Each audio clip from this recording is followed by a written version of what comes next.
Hello and welcome to Talkin Baseball. Dale Scott, our favorite umpire's third appearance on the show. We have a lot of fun with Dale. Let's get it.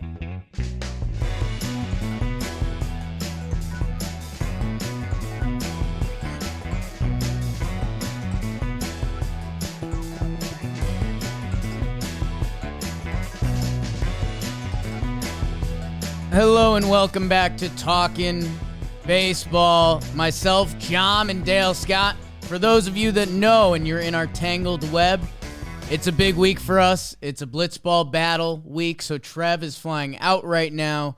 We actually pre-recorded this with Dale. We weren't sure if we were going to use it this week. We're going to have to because we're busy and we're in a little bit of a lull, right? Spring trainings, I don't want to say slowed down, but we've kind of seen guys or you haven't seen guys. As I record this, Ohtani's hit a couple 3-run yackers in his World Baseball Classic tune-up. So, we're going to be falling into WBC, and we're going to be feeling that out. And as we get more spring updates, we'll be there. But for this week, we got Dale Scott, who's back for his third time. If you guys heard his previous appearances on the show, he's awesome. He's such a dude.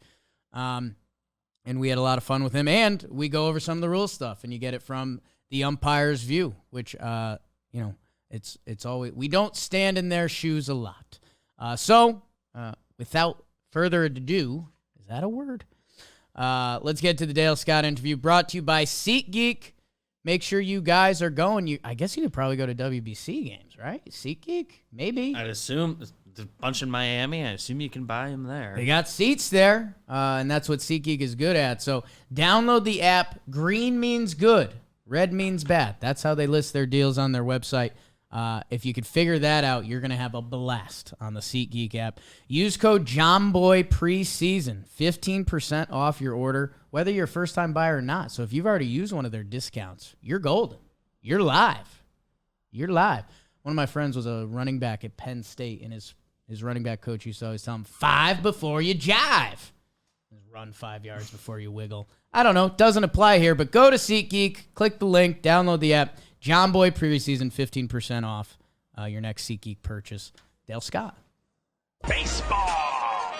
We are joined by, for the third time, author Dale Scott. That was some umpiring and stuff and just, I don't know, kind of a sneaky fan favorite of the show. I remember when we first had you on, we were like, umpire? Are people going to hate that? Yeah, exactly. And then you crushed because you're an awesome dude, and that's why we're doing it for a third time. So how you doing? It's Dale? the Three-Timers Club. Yeah, man, that's elite company. I'm a little nervous.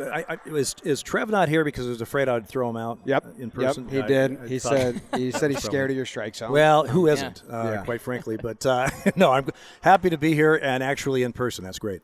And if anyone hears booming noises in the background, we are at the warehouse. Dale just strapped on the gear for the first time since. Do you remember we should find that's a home run right at us. Incoming. The last pitcher you called balls and strikes for, and then the next one was someone from our warehouse. That's right. Fun well, the last pitch I ever took, I left on a stretcher in a neck brace. Wow. So this worked out well. I'm still on my 2 feet. Yeah. When we reached out to you, you were like, I don't know. I don't know. Yeah. I mean, I've had concussions, but no, it was a lot of fun. Very different, but that was, I can tell you right now, that was April 14th, 2017. Wow. So it has been quite a little bit. Yeah. Wow. That leads me right into 2017. Baseball has changed so much since you left. Unbelievable. And, I mean, just from kind of the strategy of umpires or catchers we talked earlier about stealing strikes and the no whatever. You have the sticky stuff. You have COVID ball. And now you have all the rule changes now. A bunch of rule changes, yeah. And plus we have a whole bunch of new umpires. Yeah. The staff has changed. I mean, this year. Just this last year, there were 7 crew chiefs, 10 openings. So it's amazing how, you're in the game for 30-plus years, and it seems like nothing really changes. And then you're out just a very short time, and there's a lot of changes. And the changes right now are the most drastic changes I think we've seen to the sport on like a holistic level. Right. As you watch this and you see what the umpires have to enforce, and people hate it, and some people like it, but Do you get a little jealous, or are you saying, thank God I didn't have to deal with this? I'll tell you what, the one thing I'm a little bitter about with my radio background is I didn't get to do announcements. That's my wheelhouse, man. I would have crushed that. Damn. A little bitter about that. To be honest with you, I'm not. I'm kind of glad. I mean, I'm kind of glad I missed the COVID thing. To be honest with you, with baseball, and then. All these new changes, you know, I'm an old man. I'm set in my ways.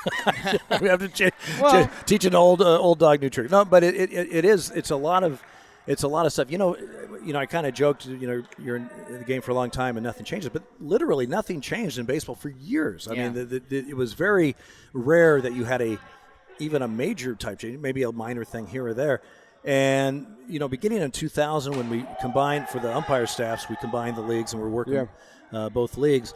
But since then, we've had a ton of changes, and especially, you know, more recently. But even in those last 20 years or so, there's been quite a few changes, with sliding rules and pace of game initiatives that have been going on for a long time. And I think finally they got a grasp of it a little bit. It's really going to work. But it's amazing how a game for the longest time it didn't change, and now it's changed a lot. And pitch clock's been the hottest one I think we've seen. And we talked a little bit. We were having lunch, a little New York slice before. I think pitch clock, when it's players, umps, owners, to get everyone on the same page with that is rare. And I think everyone kind of is, which, a lot of fans rebelled for that. Even our guy Dan Rourke, who's as big of a Yankee baseball fan as you'll find, he almost has that edge up because he wants his baseball. And even we went from Ghost Runner last year. I guess pitch clock, have you heard anyone, anyone still umpiring or any other thoughts on it that's, when it first happened, we've seen it getting executed to the letter of the law. Yeah. Do you think that's an initial thing? Do you think that carries over? Or do you think there's, because we've seen a couple pitchers mid-windup, but the foot's not down yet, that they've called it. Do you think when the season comes around, maybe that becomes a little let them play or what? I don't have inside knowledge particularly, but I do know that when they have, years ago, we had the no-stop balk. We were emphasizing balks to stop. And so we called a ton of balks in spring training, trying to let everybody know, this is what we're doing. I have a feeling these changes this year or that, the pitch clock, they might tweak it a little bit. They might tell the umpires or instruct them to do, but I do know right now, and I think most people would admit, let's call the heck out of it in spring training so everybody gets on the same page and understands what it is. So when the games actually do count, maybe it won't be as a big a deal. But anytime there's a change like this, I remember in 2003, I believe, is when we had the Quest Tech system. We were now being evaluated by a computer, so to speak, and quite honestly, we had gotten too wide on our strike zone. I mean, it just had developed to where I look at games on MLB Network or something, and I'm on the plane. I'm going, oh my God! The Kerry Wood one. Greg Maddox has a couple viral ones. But I also noticed that most of the time, no one said a word because it was. I'm not saying it was right, but that's just the way it was. And so that was being reined in and everything, and it was an adjustment. I believe it was a 2003 season that suddenly pitchers weren't getting that outside pitch like they used to. Suddenly hitters we're calling a little bit lower in the zone and a little bit more above the belt, and so everybody had to adjust. And that spring, that April and May. There's screaming going on here and there as everybody was adjusting. Once we got to that point, though, things died down, and it'll be the exact. I think it'll be the exact same thing with this. Is once everybody understands, you got to remember too. Any guys that have been playing in the minor leagues the last couple of years have had these rules. So they're not necessarily new to this. It's and a lot of umps just got promoted from those minor leagues, which might help out. They tried to implement the batters can't step out rule, and David Ortiz literally said, go fuck yourself. Like, I'm not doing that. And no one argued. And also, in the rule book has said 12 seconds forever. Yeah. But no one's done it. But I guess that's just So I guess my question is, at what point? I know that's not umpire saying we're not doing this, but can the union of umps say we're not going to do this? And it brings me to like the sticky stuff checks. Like that was a much different task umpires had to do there, right. Especially when the guys were doing their belt and making a whole mockery of it. Yeah. Right. But do you think that, as an umpire, do you have to just go, oh, this is my job, I enforce the law and we do it, or the union is consulted and that kind of stuff. For years, the rules committee didn't even have an umpire on it, which made zero sense. Okay, because we're the ones that have to enforce. You can make all the rules you want. We're the ones that have to enforce it, and sometimes that input would be helpful. Yeah, that would be great as you're forming a rule. But there is an umpire now on the rules committee. It's not so much that we just say, oh, we're not going to call that. That's too tough. It's more trying to shape the rule and the enforcement of the rule that's in the spirit of what they want the rule to do, but also umpire friendly in practical purposes on the field. It's like I said, it's easy to sit up in an office and say, well, by God, this is going to be the rule. Okay, well, how are you going to enforce that? Or how in practical terms, we're the ones that need to enforce that.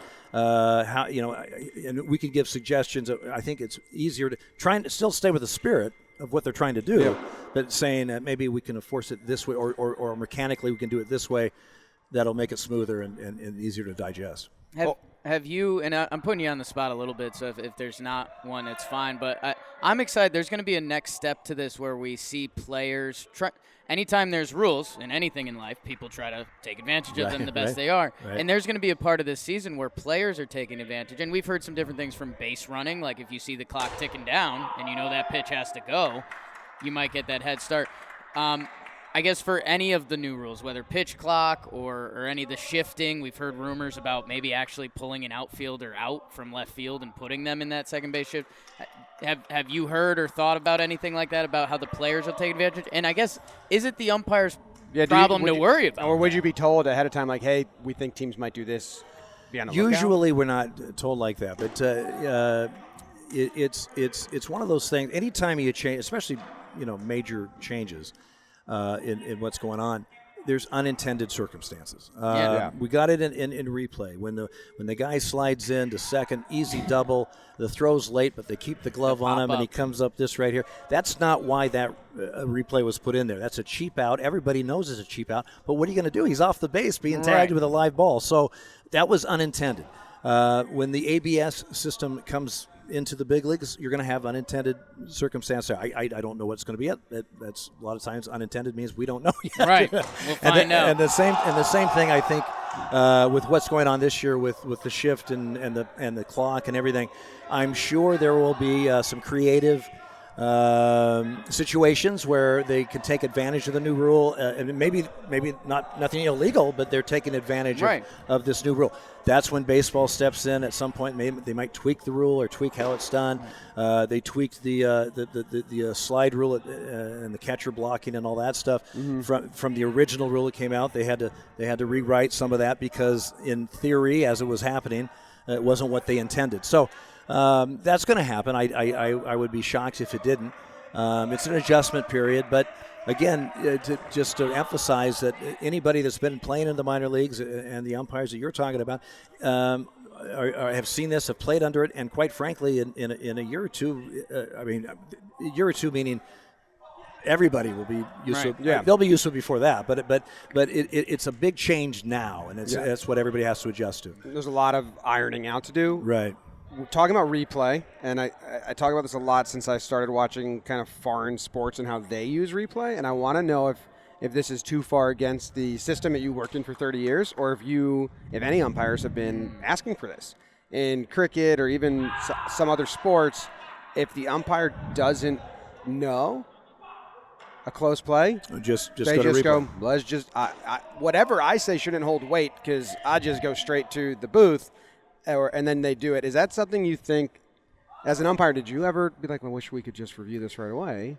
There's something here. Well, there was certainly, as a crew chief, and you didn't have to have a challenge for a a boundary call or a home run type like that. You would just, let's say I went out on it and I have a home run. I immediately was going in knowing that I want to look at this. Yeah. First of all, I know they're going to want me to anyway, but under my discretion, I'm saying this is what I have, but I'm not sure exactly what it was. So, it would be nice maybe sometimes instead of, you see it in basketball, for example, a guy will call an out of bounds and then immediately go, I'm going to look at this, in the last 2 minutes or whatever. Seems like it would be better for umpires to be allowed the wiggle room there on certain plays. And you may be, you may see that coming up. You may see a situation where you have kind of a express replay type of thing where they're kind of trying that in NFL and football is where instead of getting in front of the monitor stuff, when there's an obvious miss, they just buzz down and say, hey, that was incomplete. The ball was, the ball hit the ground or whatever. And so you could have that on certain types of plays. I think you could have an express or an accelerated type replay that doesn't take a lot of time and it's obvious to everybody that it needs to be changed. We'll see if that gets to that. I think at some point they will. Replay when it first started compared to now is much more streamlined from our end in the replay center because we're so much more attuned to what we need to do, what we have to see, and that kind of stuff. And replay times have gone down, I think, each year as far as the time that they have to go when they go to a replay and when a decision's made. Now, certainly when you have complicated ones with maybe specter interference and you have to award runners and this and that, that's a little bit different. But to answer your question, I think I see no reason why that couldn't happen at some point as they get better at streamlining this stuff. That'd be nice. I think we got to jump. I introduced you as an author. For 37 years, like you mentioned. I've been called a lot of things. Author, I still am not used to. Well, you've combined everything now because you've turned, and I've been reading the book. You left your burgeoning career. We've been burgeoning, whatever career in the radio. In radio, yeah. Using your voice, that booming voice, to go become a full-time umpire. And now you just recorded the audiobook. I just did. So you've kind of come full circle. The audiobook just came out February 28th. That was an interesting. My background in radio, they allotted me 5 days in the studio to record that. I did it in 4 because I've seen the business. I've seen the business end of a microphone. Why don't you guys keep the other day? I'm good. I'd take the 5th record an album. You guys or can something. sit around for 8 hours. I'll go ahead and take off.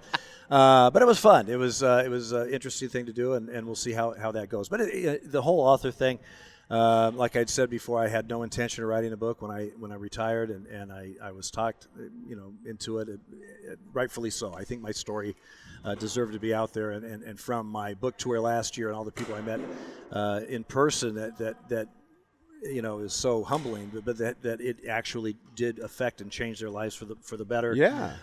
Is amazing. And it's like Billy Bean who wrote the foreword to it, but it's like he said, Dale, it's a tip of an iceberg.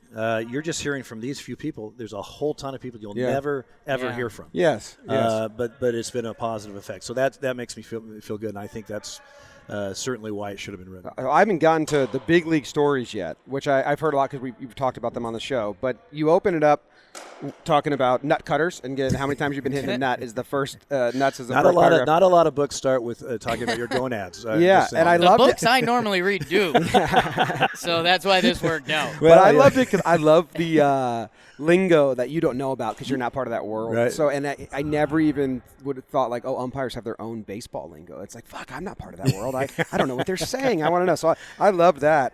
And then I also enjoyed, I don't want to spoil too much, but I told Jake that he would enjoy this. And Sam, who works with us, she's read it as well. And she said, did you get to that part? When you got to heckle someone at their job. So, the California League, in Visalia. The Adams family, they were at every game in Visalia, and not a lot of people were. So you heard everything they had to say. And that one day, Tim Cheetah was my partner. And we went into this ice cream place in Visalia, and right when we walked in, we recognized Mr. Adams was there. They owned it. Of course, he didn't know who we were. We're out of uniform. And so we said, let's have some fun. So we got our scoops, and we're sitting down, and the next people come up. And as he's scooping up, we're saying, "You call that a scoop? That's not a scoop. You're better than that." And finally he asked us to leave, and I said, "Well, are you having an issue with someone yelling at you at work?" He goes, "Yeah, I am." And I go, "Well, so are we. We're the umpires. We'll see you tonight." And That's like the things you dream about. Total dream about it. To have that actually, that scenario to be able to set up for you is almost impossible. That was good. And also the learning about just the Dominican League, the grind of it all is wild. But what crazy impressive with me is that how young you were and how quick you went from. I was lucky. I went to umpire school when I was 21. I only spent 5 years in the minor leagues. My big break, getting to AAA was quick, and I just was fortunate there. But my big break once I got to AAA was literally my third game behind the plate. Was Dick Butler, who at the time was the American League supervisor, was there to watch Larry Young and Tim Cheetah, who were on the crew, because they had interest in both of them, and Larry already had his option bought.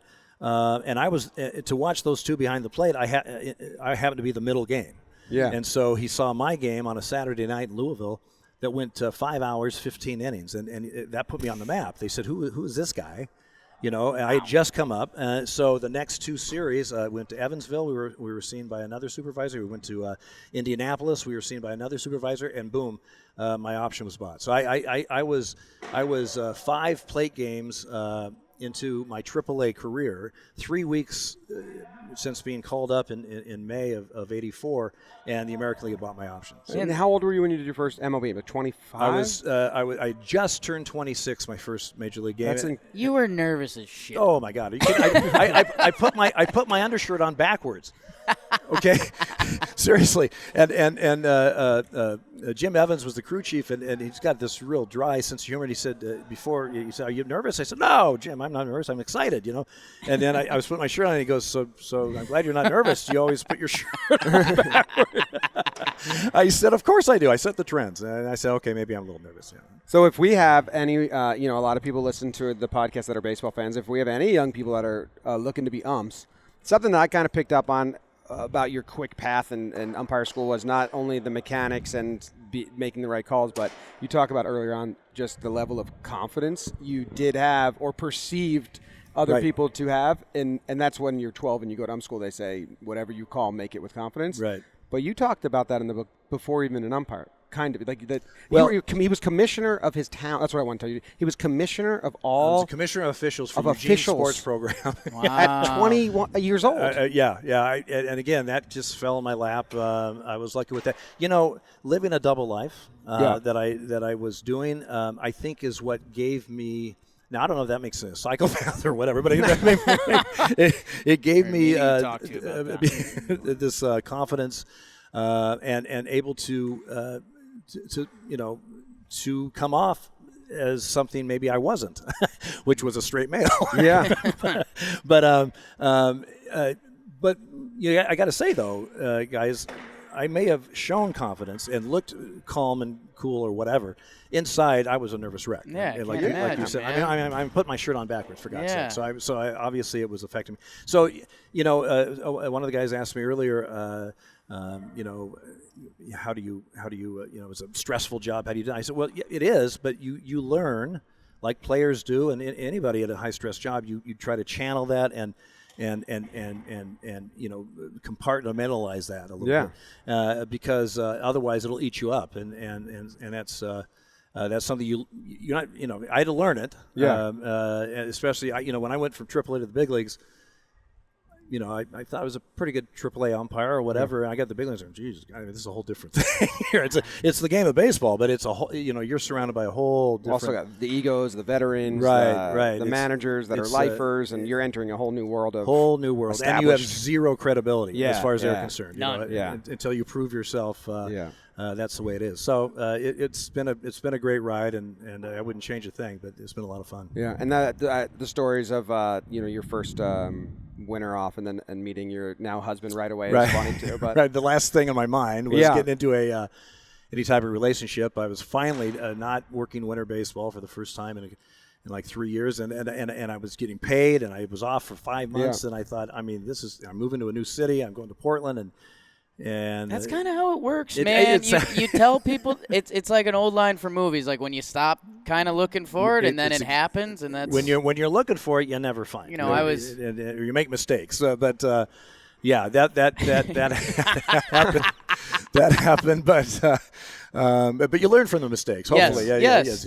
But yeah, we just celebrated last October 36 years that we've been together, and so it's been good. I've had a charmed life, I got to say. Yeah. I mean, a couple of concussions here and there, but everything's good. Is that the Some second book? nut-cutters. Charmed Life, Charmed Dale life. Scott? Yeah, charmed life.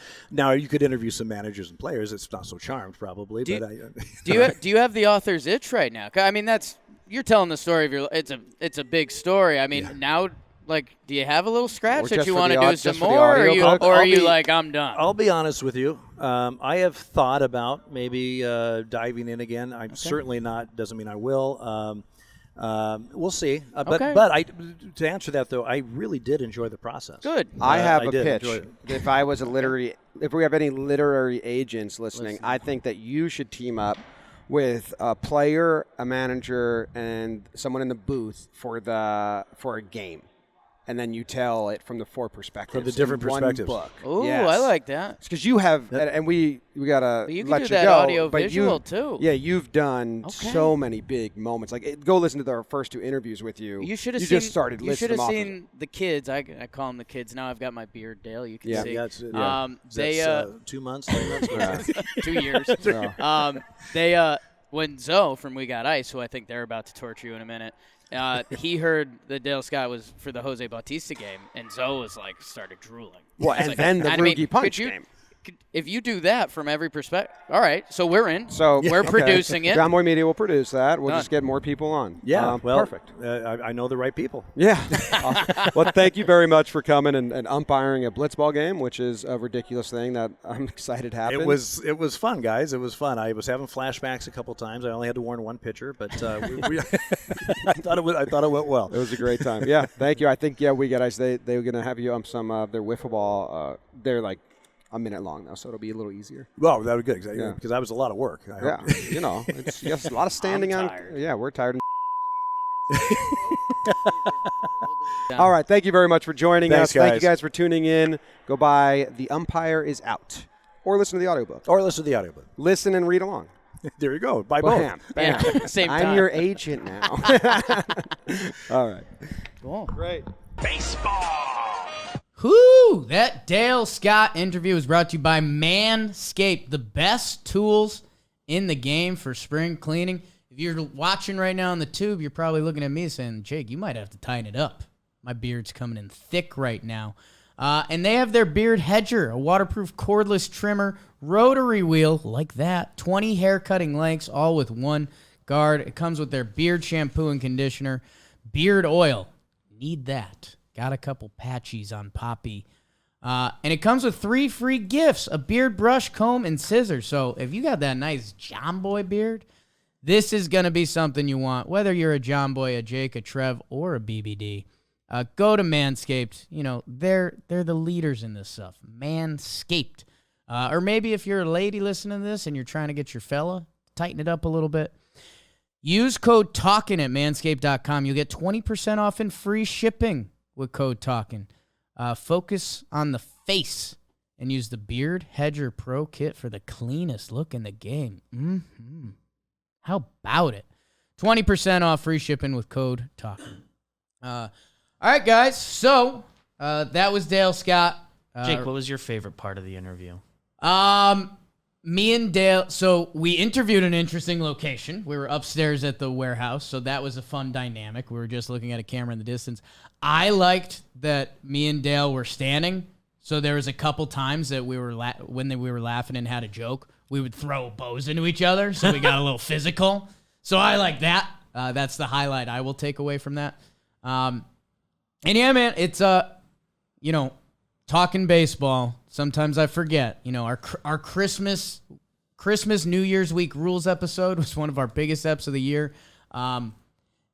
Dale Scott and the umpire perspective and everything he brings to it. It's so cool, man. He highlights from the day. Dale Scott. He's been behind Randy Johnson. I think he said he was the umpire for 5 Nolan Ryan games. Hearing the We Got Ice boys, who normally can't control their silliness, they have to let it out. When Zoe found out that Dale Scott was behind home plate for the Jose Bautista bat flip game, Zoe gasped. He's like, what? So having him in the warehouse, man, was a lot of fun. Go, Dale Scott mixes it up on Twitter. What is he? Dale Scott MLB 5. And he's got his new book, The Umpire, is out. And he's awesome. So thank you, Dale. He came out. He came out and he came out to visit us. But just for us. I thought he was doing a New York City swing or something.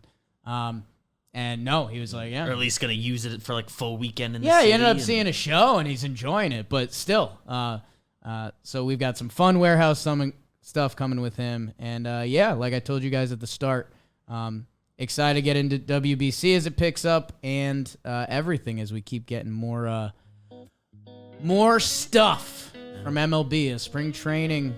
I mean, we're going to be 3 weeks from opening day? give or take, right? Woo! Jake socks. Check out our old Dale Scott eps too. You listen this far, might as well subscribe if you're not. Yes. Interact. Comment below your favorite part.